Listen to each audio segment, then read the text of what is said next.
तो गाजा में जमीनी जंग खत्म होने की बजाय अब विध्वंसक होती जा रही है और इजराइल ने 7 अक्टूबर को ही हमास को मिटाने का ऐलान किया, लेकिन वो अब तक ऐसा नहीं कर पाया। सवाल यह है कि आखिर क्यों? जवाब है हमास के घातक हथियार।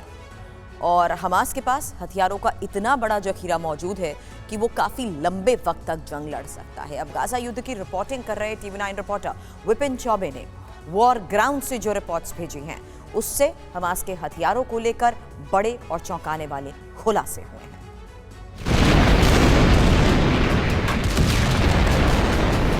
हथियारों के साथ दवाइयों की कितनी बड़ी खेप लेकर ये तमाम लड़ाके इजराइल की सीमा में दाखिल हुए थे। तरह के हैंड ग्रेनेड्स हैं जिनका इस्तेमाल किया गया था और घरों को तोड़ने में, एंटर करने में, सामने पहले बैरियर को हटाने में इन ग्रेनेड्स का इस्तेमाल होता है। 80 के दशक के ये आरपीजीज हैं। क्या आप जिंदगी में घर खरीदने का हो या शादी का हो, आपको पता नहीं चल रहा ना, ज्यादा टेंशन मत लो, आपके हॉरोस्कोप में ना सब पता चल जाएगा। कुछ ज्यादा वेट मत करना, जाइए एस्ट्रोलैट आप डाउनलोड कीजिएगा और आपका पहला कॉल फ्री पाइएगा। कहता है कि जोड़ियां ऊपर वाला बनाता है, लेकिन शादी का योग आपको कब है ये जानने के लिए आपका कुंडली दिखाइए। आज ही एस्ट्रोलैट ऐप डाउनलोड कीजिए, पहला कॉल मुफ्त पाइए। जो यूरोपियन यूनियन में इस्तेमाल हुआ करते थे, अक्सर जो आतंकवादी संगठन है वो इसका इस्तेमाल करते हैं। ये हमास के वो हथियार हैं जिससे 7 अक्टूबर को हमास के लड़ाकों ने इजराइल के अंदर कत्लेआम मचाया। हथियारों की ये वो फहरिस्त है जिससे हमास इजराइल से 7 अक्टूबर के बाद लगातार जंग लड़ रहा है। वॉर ग्राउंड पर मौजूद TV9 reporter Vipin Choubey Israeli सेना के बेस पर पहुंचे तो हमास के घातक और विनाशक हथियारों का खुलासा हो गया।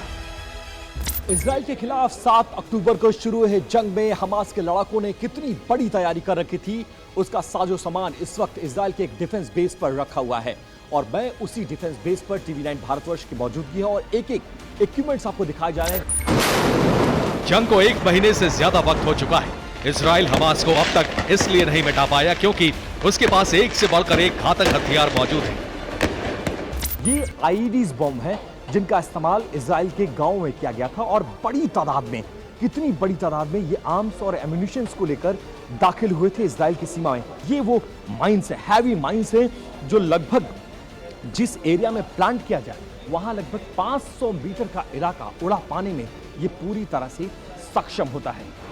हमास के पास सिर्फ रॉकेट का जखीरा ही नहीं बल्कि ईरान के कामिकाज़े ड्रोन का भी भंडार है। इजरायली शहरों को हमास इन्हीं ड्रोन से दहला रहा है। सबूत TV9 के कैमरे पर है, उसे देखिए।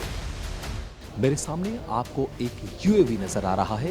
ये अनमैन्ड एयर व्हीकल है जिसका इस्तेमाल बॉम्ब को गिराने में, एरिया को सैनिटाइज करने में, निगरानी रखने में और इसकी रिपोर्ट के आधार पर ही कई एक्शंस तय किए जाते हैं। इजराइल गाजा पर हवाई हमले कर रहा है। हमास इजराइल के हेलीकॉप्टर और एयरक्राफ्ट को ढेर कर रहा है क्योंकि उसके पास एंटी एयरक्राफ्ट गन है। ये एंटी एयरक्राफ्ट गन है जो हमास के लड़ाकों के कब्जे से फिलहाल इजरायली फोर्सेस को हासिल हुआ है। गंगा मेरे कैमरा पर्सन आपको दिखाएंगे, ये जो 4 आपको गन्स नजर आ रही हैं ये एंटी एयरक्राफ्ट गन है, मतलब हवा में उड़ते हुए किसी भी विमान को मार पाने में ये पूरी तरह से सक्षम होता है।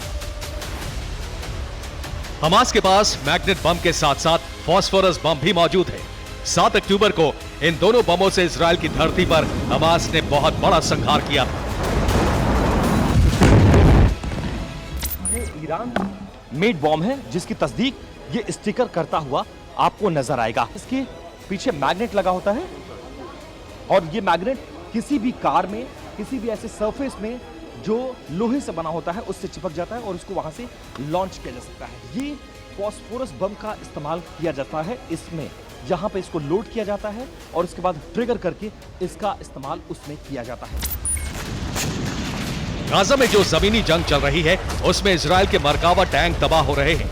हमास इजराइल के टैंकों का खात्मा RPG हथियार से कर रहा है। RPG-29, ये RPG-29 है, ये भी एक तरह का हथियार है जिसका इस्तेमाल किया जाता है। यहाँ पर इसका ट्रिगर होता है, वहां से एक तरफ से इसमें गोला डाला जाता है, यहाँ से ट्रिगर किया जाता है और सामने जो दुश्मन होगा वो 2 मिनट में धराशायी। इसके अलावा ये RPG-7 है, ये उसी की श्रृंखला, यहाँ से ये RPG-7 की श्रृंखलाएं यहाँ से शुरू होगी।